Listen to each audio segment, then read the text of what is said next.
Just went into a courtyard, sat down with them. There was all this kind of incense and stuff sort of floating around. In the 1970s, Led Zeppelin was the most famous rock band in the whole world. They played in huge stadiums where thousands and thousands of people came to watch them. They sold millions of records, and everyone thought they were amazing. Jimmy Page played the guitar like magic, and Robert Plant sang with a voice so powerful it seemed like it could shake the sky. When people looked at them, they thought these two men were the perfect team. But the real story was very different from what people saw. Behind all the fame and money, Jimmy Page and Robert Plant had many fights. They disagreed about lots of things and often hurt each other's feelings. These problems got so bad that they would eventually break up the band. Most fans never knew about these troubles because the band kept them secret. From the very start, there were problems between Jimmy Page and Robert Plant. Jimmy Page was the one who created Led Zeppelin. He found all the other band members, wrote most of their songs, and decided how everything should sound. Page was like the boss of the whole band. He expected everyone, including Robert Plant, to do exactly what he said without asking questions. But Robert Plant was not the kind of person who liked being told what to do all the time.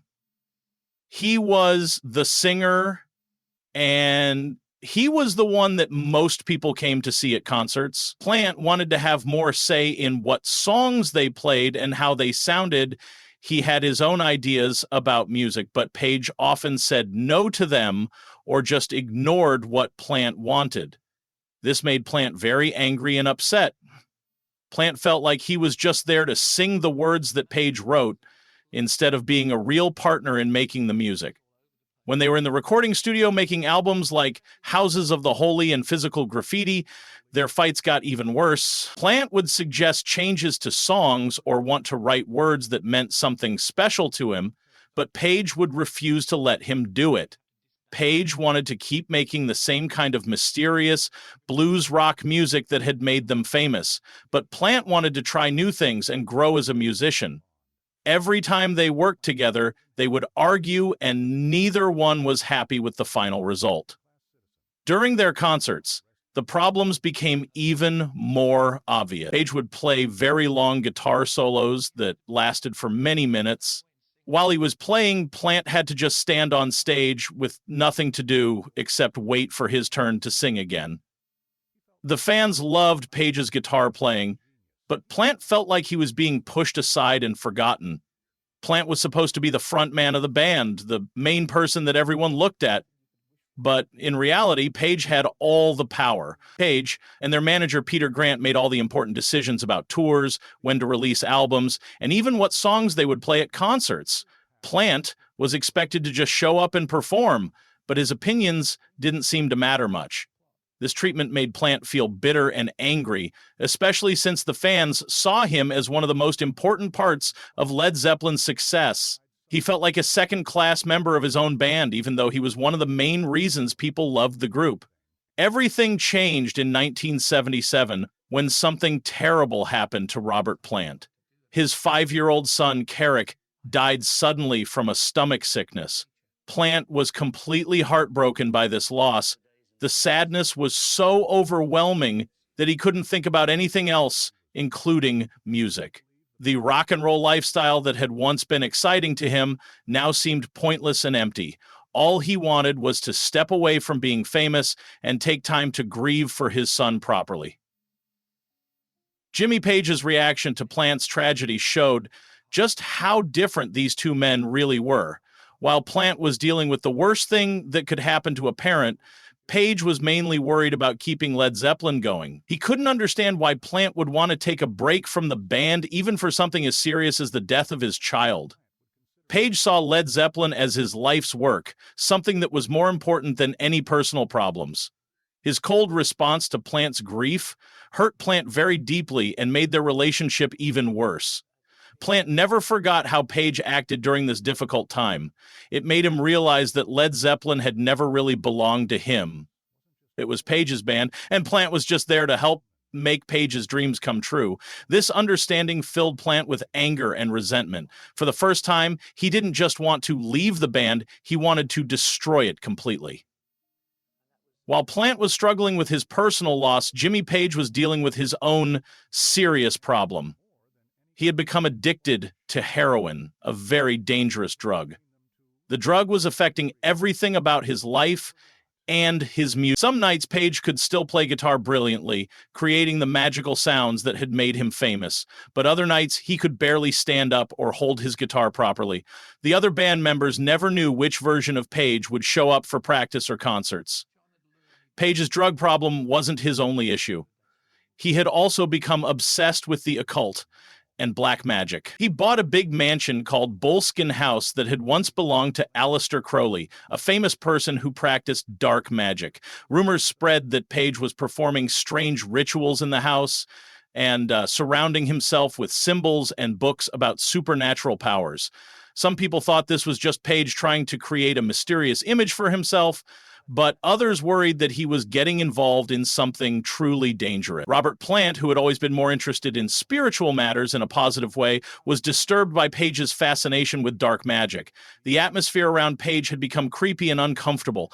Plant began to feel like the band wasn't just about making music anymore. It had become about power, control, and things that made him uneasy. This was another reason why Plant wanted to get away from Led Zeppelin. By 1980, the situation had become impossible to fix. When their drummer John Bonham died from drinking too much alcohol, Led Zeppelin officially broke up. But even after the band ended, the problems between Page and Plant continued. Page desperately wanted to get the band back together and recapture their former glory. He kept suggesting reunion tours and new albums, hoping to convince Plant to return to Led Zeppelin. But Plant had no interest in going backward. He had spent years feeling trapped and controlled by Page, and he didn't want to experience that again. Plant wanted to move forward with his own music career, creating songs that reflected who he was as a person, not just as Page's singing partner. Every time Page suggested a reunion, Plant said no, which Page saw as a betrayal of their shared history. Page's problems with other people weren't limited to his relationship with Plant. He also had conflicts with John Paul Jones, the band's bass player and keyboard player. Jones had always been in the background while Page and Plant got most of the attention and credit for the band's success.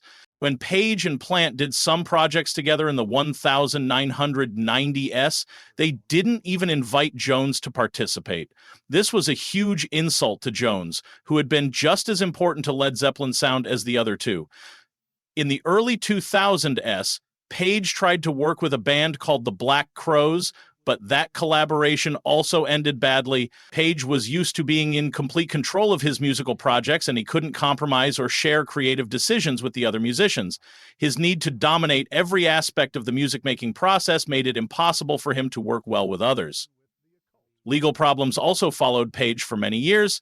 Several lawsuits claimed that he had stolen parts of songs from other musicians and used them in Led Zeppelin's hits without giving credit or payment to the original artist. These accusations damaged Page's reputation and forced him to spend time and money defending himself in court instead of focusing on making new music.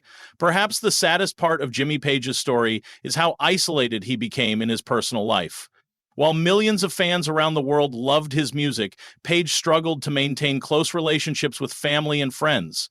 His secretive nature and addiction problems created barriers that kept people at a distance. The man who could command the attention of thousands of concertgoers found himself alone in his private life. Today, Led Zeppelin is still remembered as one of the greatest rock bands ever, but the personal costs of their success were enormous. Robert Plant and Jimmy Page occasionally appear together at public events and say polite things about each other, but the old wounds have never really healed. For Plant, Led Zeppelin represents both the best and worst times of his life, a period of incredible musical achievement that was also filled with frustration and sadness. For Page, the band remains the defining accomplishment of his entire life, something he has never been able to move beyond or replace. The story of Led Zeppelin shows that even the most successful artistic partnerships can hide deep problems and conflicts. What looked like a perfect collaboration from the outside was actually a relationship filled with power struggles, personal tragedies, and fundamental disagreements about what the band should be. Plant and Page created some of the most beloved rock music of all time, but they paid a heavy personal price for that success. Now that Robert Plant has begun to speak more openly about these old conflicts, fans can finally understand the complete story of Led Zeppelin. It's a story that's both inspiring and sad. It's a reminder that great art often comes from struggle, and that even legends are just human beings dealing with the same kinds of problems that affect everyone else. The music they made together will live forever, but the friendship between these two talented men was another casualty of fame, addiction, and the inability to compromise.